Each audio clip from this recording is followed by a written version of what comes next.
Ready? Start.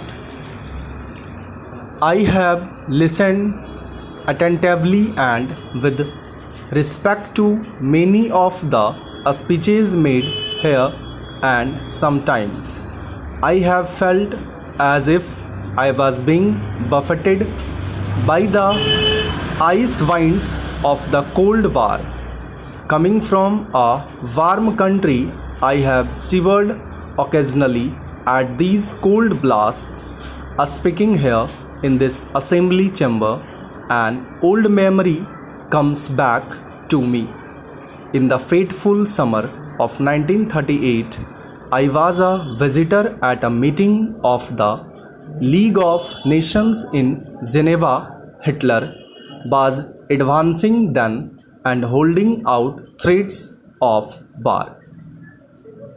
There was mobilization in many parts of Europe, and the tramp of armed men was being heard. Even so, the League of Nations appeared to be unconcerned and discussed all manner of subjects except the most vital subject of the day. The war had not started then.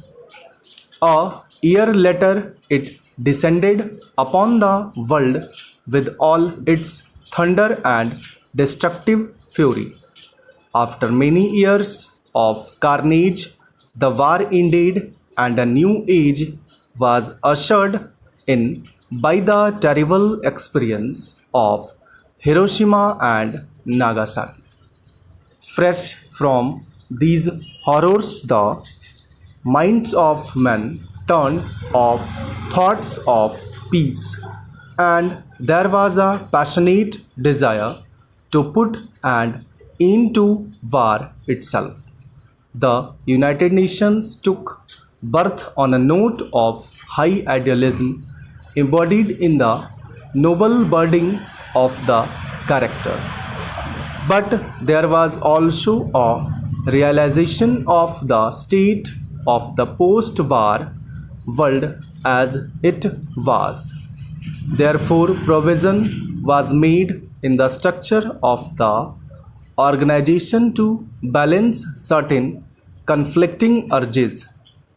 There were permanent members of the Security Council, and there was provision for unanimity amongst the great powers. All this was not very logical, but it represented certain realities of the world as it was, and because of this, we accepted them. At that time, large areas in Asia and even more so in Africa were not represented in the United Nations, and they were under colonial domination. Since then, the colonial part of the world has shrunk greatly, and we now welcome here many countries from Africa in their new freedom. The United Nations has become progressively more representative, but we must remember that even now it is not fully so. Colonialism still has its a strong footholds in some parts of the world, and racialism are still prevalent, especially in Africa. The United Nations has often been criticized